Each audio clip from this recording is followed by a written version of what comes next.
Kerry Madsen joined Tony Stewart Racing midway through the 2021 season and impressed everyone with 3 Outlaw wins from just 27 starts. So impressive that just about everyone was hoping they would run the full Outlaw Tour in 2022. But as the 2021 season came to a close, so did Kerry's deal with TSR as the 14 team was shut down. I've had a bunch of you wanting to hear from Kerry, and I was lucky enough to catch up with the madman who recently celebrated his 50th birthday to chat not only about working with TSR, but also developing the Ford engine and talk about why he was let go. And of course, what his ideal future situation looks like. As always, if you like this content, please subscribe down below to the Sprint Car Hub channel, like this video and comment your thoughts. I put a lot of time and effort into making the best videos I can for all Sprint Car fans. And the same applies for the new Sprint Car Hub merchandise. The new black and gray shirts are the best quality shirts you'll find and are now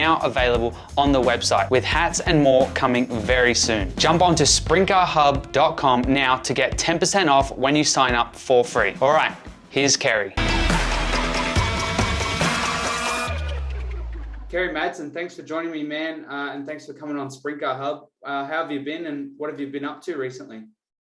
It's been pretty quiet. It's been a weird year. You know, jumped around a few rides, and then ended up in the TSR 14 for the majority of the year. So that was unbelievable. Really a highlight of my career, and really enjoyed it. And we wound down at the World Finals, ran really good. And the last month's just been pretty quiet. We're sort of waiting to hear from the 14 what they got going on, but that's sort of not going to work out. So they got a lot going on at TSR with the drag team and a whole lot of things. So that's going to sit idle for a little while. So just working on some things, and hopefully I'll know a little more by the end of next week what I'll be doing next year.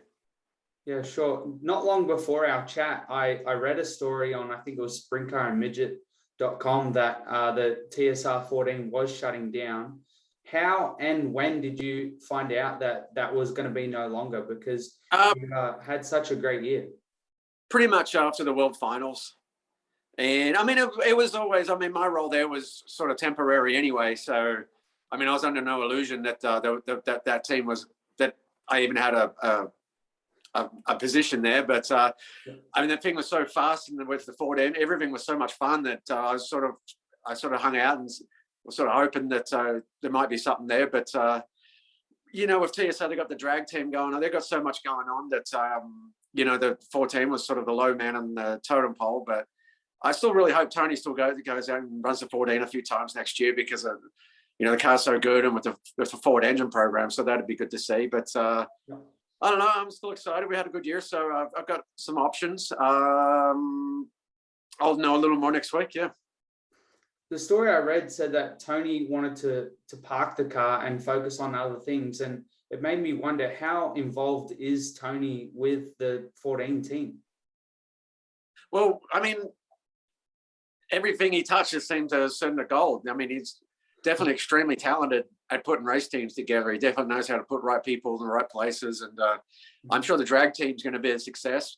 And with all that got going on, and so I'm definitely very appreciative, and I enjoyed immensely driving for that team. But I'm sure whatever they do, there's going to be successful people in that organization. I think you being out of the TSR 14 car just shows the perfect example of just how fickle sprint car racing can be. How does that make you feel? Because you're fast just about every night in that car, to the point where the majority of fans were hoping that you and the 14 team would be on the Outlaw Tour full time. Was that ever a possibility? I don't think it was, to be honest, just because the kind of the crew we had on it, I don't really think they wanted to do the Outlaws. I have no doubt in my mind that if that car did the Outlaws with that crew, that we could definitely contend for a title. But I don't know. It's I feel like in the last 5 years, to be honest, I've got to the end of the season with a big game and some other teams, and even Canaric, and now this one, where if we could have kept it going for another year, I just think it would have been unbelievable. And she kind of, it gets you down a little bit for a little while, but you got to pick yourself up and then just dust off. And unfortunately, got to start the whole process again. And you just can't get that magic overnight. So it just takes time, and it's heartbreaking. And I feel like it's happened about 3 times in the last 5 years. And you do all this work and you get to the end of the year and you can't continue on. So, it's part of it. That's what makes it the good teams that can stick everything together so good. But in saying that, I still enjoy the challenge and looking forward to working with some new people next year and start again and try again. I really want to learn a bit more about your time at TSR. How does that sort of a ride come along? Is it you ringing around, or does Tony call you up one day? How does that work? It was absolute, just pure luck. I was driving from my Barshinger in Pennsylvania, and I just sort of kind of stuck out there. And I live in Iowa, and I'm sort of like, I can't just be out here all summer just racing local PAs. So I'm like, I'm just going to go home. And it just so happened that TK was filling in for him a little bit, and he couldn't do it. So they asked me to fill in for the weekend in Eldora, and I sort of brought my stuff in there and never left.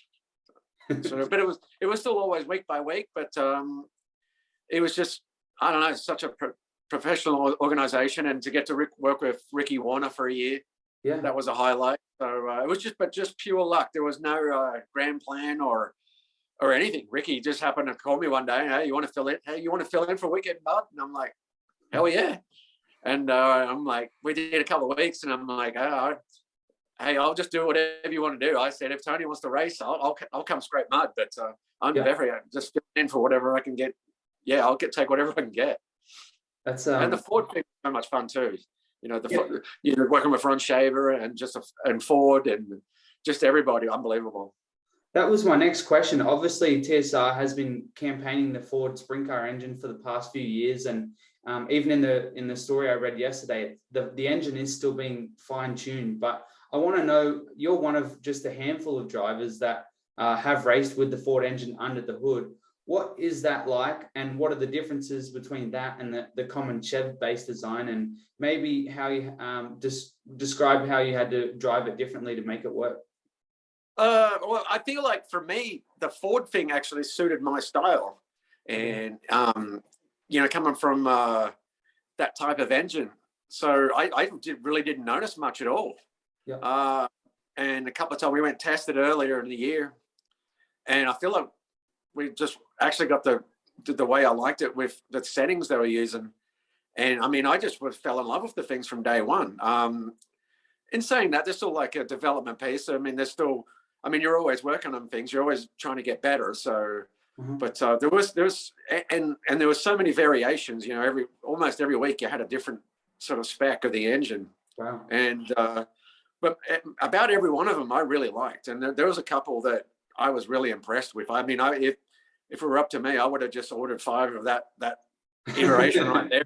I'm good. Just leave me alone. Let me go race. So, and Ron Shaver's onto it. Ricky Warner done well, and just between even Donnie, like I was really lucky, because when I came in, they really pretty much were on top of what they're doing. And fortunately for Donnie Schatz, that he was from ground up. So definitely between all the work that Donnie and everyone did, I definitely just happened to come along the right time. And I didn't really have any master plan of driving them. I just drove them the way I've always drove a Morrison or any other Chevy for that matter. So I don't know. It was just good. So, like, how involved were you in molding the engine? Because we don't really hear that much about it. I know Ricky was pretty involved on the engine side, and obviously Donnie knows his stuff. So, were you being asked questions of what you thought, and they were making those changes? I mean, I feel like just trying to give genuine feedback. I never got overly into the technical side of the engine. Sure. I would just, liaise with Ricky, and I'd go, yeah, that's pretty much, that's awesome, man. Or nah, that's I don't know what's going on, but we're not very good. But so I was just more of a feedback guy at the track, and I definitely wasn't in there with the getting involved in camshafts or any of that stuff. But just try to give it, and I think that was better. I'd rather just be an honest feedback guy. Yeah. Rather than if I get involved in the cams or heads or any of that, then you might get a bit biased. So, but they were pretty good. I mean, honestly, awesome. I mean, I fell in love with the things. They're awesome. Yeah, well, hopefully they're available to everyone pretty soon. But you won 3 outlaw shows this past year in 2021 out of only 27 starts with TSR. You seem to just jump in and be fast straight away compared to someone like your teammate, Donny Schatz, who also won 3 shows but did the entire outlaw season. When I watch you race, though, I see you, like, especially your win at Port Royal, your most recent outlaw win, you raced like not so aggressive, but just hungry. You could see you really wanted it. Do you think that's why you were able to have the success you did? Well, Port Royal, you know what Port Royal's like? Port Royal, it kind of reminds me of Parramatta. Okay. Where it takes not necessarily racing wise, where it just takes such a unicorn technical setup. You know, you can't just roll into Port Royal with a setup and go. You got everything. So especially in PA in general, but especially Port. I mean, like all the guys that are good there, they're so specialized. So I did a little earlier racing there in the year with the Barshinger car, and we ran second one night. Yeah. So I feel like all that really helped the Port Royal win. But in saying that, I feel like I just connected with Ricky Warner, and we kind of spoke the same language. And just honestly, every time you got in the car with Ricky Warner's car, it was I didn't do much. Everything was so good. I just connected, and the way he does stuff, I didn't even have to think about driving. I just drive it, and I almost feel like at Port, you know, like when you get the car back, you know, I kept telling Tony Stewart this after the race, is like, the more I just calm down and just trust the car and the team, the better we do. And, you know, instead, sometimes if you're trying too hard, I said, just the more I just relax and let the car do the job, the better we go. So, what was it like working with Ricky? Because, I mean, you've had a lot of success over the years, and a lot of that has come against Ricky when he was working with Schatz. You ran second at the Nationals a handful of years ago to Schatz, and I think Ricky, when he was crew chief. When you jumped in that car, were you like, oh, that's why Donny's been successful? The whole organization, you know, from the front office, just everybody. I mean, after being in that organization, and I'm like, oh shit, everyone else is kidding themselves. You can just see why that organization has been so successful, and they've got all the best people, you know, the best driver, best crew chief, just unbelievable. Tony Stewart, he knows how to put a race team together. So I definitely feel like I got to look behind the curtain a little bit, sort of, and just see, and you sort of like, wow, you know, like you think you've got a good team, and then and it's over the years, and then you go see something like that, and that's just a level above anything I'd been involved in. Let's lay everything out. You've had, I think I worked out the 6th best win percentage in 2021 against all the outlaws. You've been extremely successful in your career, a Kings Royal win, Australian Sprint Car Championships, Knoxville National podiums. I think you're 22nd all time on the outlaw win list. You're the most successful Australian sprint car driver ever, really. But you also recently turned 50, and now you're out of one of the best rides in all of sprint car racing through no fault of your own. I just wonder, like, what more do you want or need or expect from sprint car racing, and where do you go from here? Like, what is your ideal situation with where you're at now? I guess when you start, you sort of, I don't know, you always kind of make fun of older guys that will do it. But I think the age thing anymore is a bit overrated. I think it more comes down to, obviously, as you get a little older, you got to work on your fitness a little harder. Yeah. But the desire is, I've never wanted to race sprint cars, so especially after this year, and I just want to go back so bad. Like, I don't know. I mean, I just live, eat, and breathe it. You know, my life's pretty uncomplicated, so I can really focus on the racing. So I feel like at this point I'm still so excited about it as I have 10 years ago, awesome. Which surprises. So who knows? But I mean, I'm hopefully going to be involved in something exciting. I don't know, hopefully. So, but I mean, in saying that, after being, unless it'd be hard to do if you weren't in a really great situation. I've kicked around a few ideas. I mean, it'd kind of be fun to do your own team again, if you could get all the right partners together. But for me, honestly, if I can, it doesn't matter if you got to do the World of Outlaws or it's a 40 race schedule with the best stuff, as long as we're going to the racetrack with the best equipment, and that comes from everybody, ownership, engine suppliers. If you have a weak link over here anymore, it's not going to happen. So after seeing that, but as long as I'm in great situations, I've just never been so hungry and so much desire to go race. Especially I did a lot of traveling between Australia, and it can burn you out a little bit because you just backwards and forwards. Usually I do 3 trips backwards and forwards, and you were exhausted before the season would even start here. So you were trying to always catch up around April, but obviously I couldn't go home last year and not going to be able to go home this year. So the breaks are actually really just making me, just refreshing me and just want to go. Your last probably, I guess, 7 or 8 years have been your most consistent and most successful. Like we spoke about before, you are 50 now, but you reckon you've got a few more years where you're still going to be hungry? Absolutely. I mean, I would say 5 more years at least. I mean, and I don't see why. But it all comes down to like Tom Brady is 44 and he's about our best quarterback in the league in the NFL. So yeah, I think the age barrier is, I think that's all broken down. It's more to, obviously you got to work on the fitness is a bigger issue, but I don't mind that. I mean, I go every day, gym every day.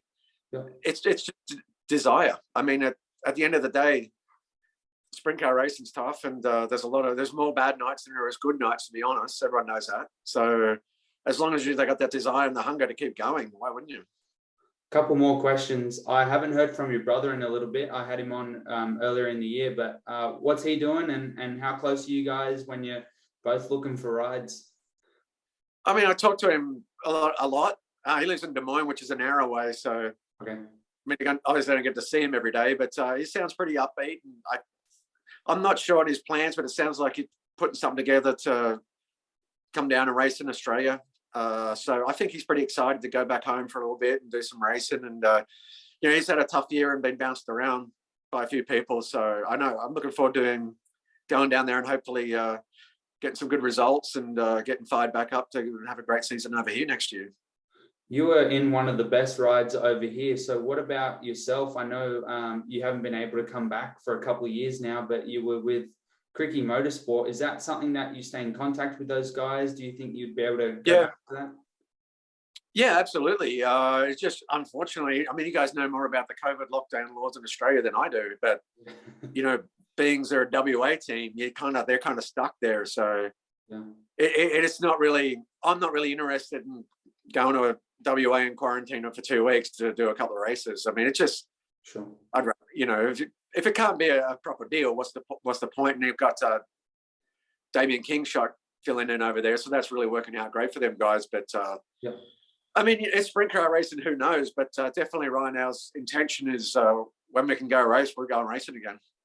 You grew up about 15 minutes away from where I am in Penrith, and just up the road from St Mary's, where you're from, is the new Eastern Creek Speedway. I thought I may as well ask you, have you been paying attention to what's happening there? Yeah, I mean, I've been telling people, I said, you're just not going to believe this. Like, I had to travel to America pretty much to go racing.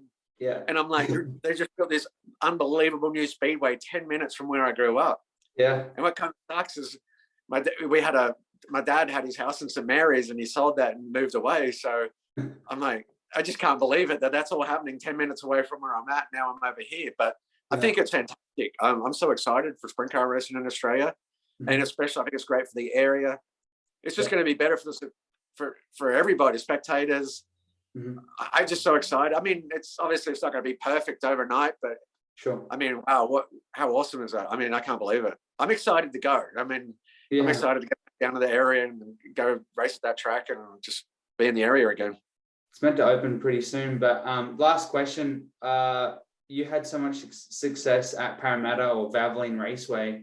I know I'm devastated to see it go. It's just a shame that although we are getting a brand new $70+ million racetrack, it comes at the expense of the other, I think, the best track in Australia.